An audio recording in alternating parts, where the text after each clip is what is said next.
So it's the 4th of July today, at least I'm recording it on the 4th of July, and I was reflecting a little bit on some recent comments that President Joe Biden made in regards to gun owners and what it would take to overcome the government.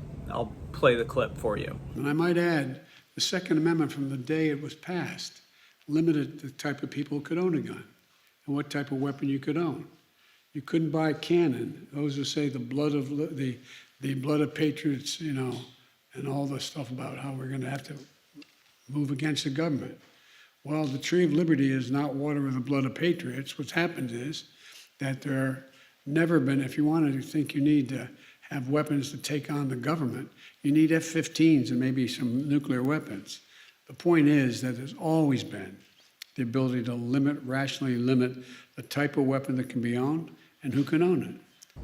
So basically he's saying that in order to overthrow the government or fight back against a tyrannical government, you would need F-16s, F-15s, whatever, and some nuclear bombs. This happens simultaneously as the U.S. is withdrawing from Afghanistan. So the idea that you would need F-15s and nuclear bombs, which the Taliban did not have to beat the United States government, is just incorrect. And you can see the same thing from Vietnam. The U.S. hasn't been great, despite its overwhelming military superiority, at winning these types of guerrilla wars since the 1960s. But that's not even really the point I wanted to make, because Biden says a couple of other things in this clip. He says, first of all, that always from the beginning of this country, you were restricted on the types of weapons that you were allowed to have. That's actually not true. At the very birth of our nation, privately owned artillery and cannons, as he mentions, were actually very useful to fighting the revolution against the British. And it's because of those military weapons in civilian hands that they were able to throw off the yoke of this oppressive British government. People could essentially own battleships if they wanted to, and many merchants did, and they decked out their decks and ships with cannons and other heavy artillery to fight off pirates and, at points to fight off privateers, which were illegalized pirates. The government allowed these pirates to steal from people, and kind of reminds me of civil asset forfeiture a little bit. You got these road pirates who are authorized by the U.S. government to steal from you. That's another subject. But again, so first of all, that wasn't true, that it was always restricted what type of weapons you could own. But then Biden does say something that is true, and that's from the beginning of this country, certain people were restricted from owning weapons. Who were those certain people? Well, some of them were black people, either enslaved black people in the South or free black people in the North.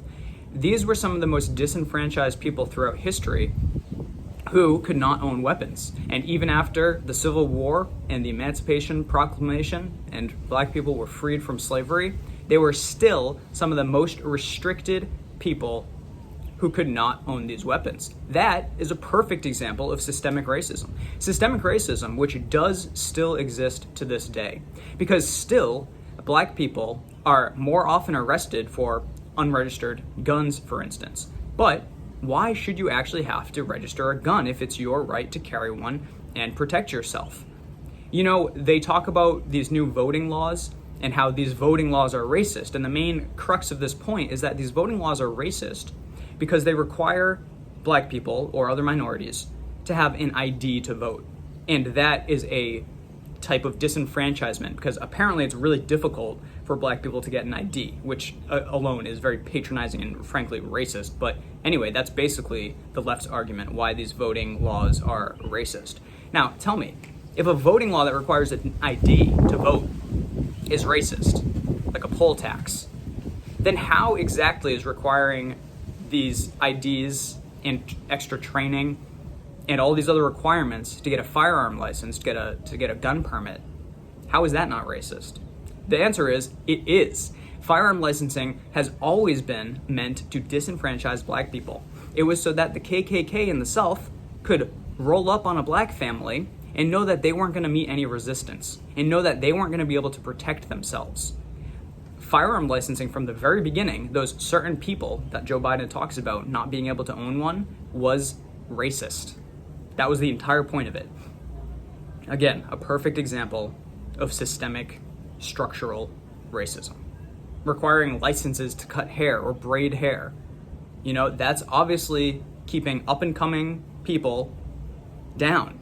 You have to jump through all these hoops, you have to spend extra money, you have to get extra training to do things that you're already capable of doing. Opening a restaurant, you know, entering any number of professions that require licensing. Again, that's an example, not just of structural racism, but structural keeping people in poverty, anybody in poverty. It's not just black people. Keeping anybody that wants to start with nothing and build up slowly. These are all roadblocks thrown in the way by the government. Another point, structural racism, you want to talk about some systemic racism. You know, how about the fact, as Peter Schiff pointed out recently, that they're removing Woodrow Wilson's name from universities because Woodrow Wilson was apparently racist. But you know what they're not removing? Is the income tax, which he signed into law, which originally only affected the very rich, but then slowly somehow spread to the middle and lower classes so that now it holds everybody back. It takes everybody's money.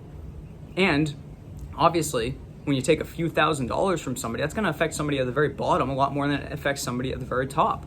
So the income tax itself, chalk that up to another either systemic racism, systemic poverty, whatever you want to call it.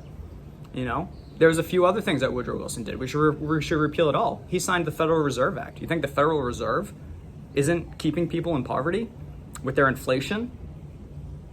You know, where the value of your money is worth less every year and you have to stretch to make it. Again, you know, if there was a 10% rise in the cost of living, is that going to affect rich people or poor people more? People who are already on the edge, having to spend almost their entire income on necessities. And then the cost of living through inflation goes up 10%. Well, that's the Federal Reserve. That's them being irresponsible and printing these dollars. You know, these are systemic, structural things that keep people in poverty. So I think Joe Biden spoke a little bit too much truth in that clip and revealed where the real systemic racism and systemic poverty structures of our society are. And most of those are coming from restrictions of government that keep people down. So on this 4th of July, that's what I wanted to reflect on. If there's anybody that you need to revolt against, and I personally think it should be peaceful, I'm down here in Puerto Rico. This is my revolt. This is my tax revolt. Perfectly legal, perfectly harmless, nonviolent. That's the way I think things should be done. That's the spirit of Independence Day for me. So, cheers to you.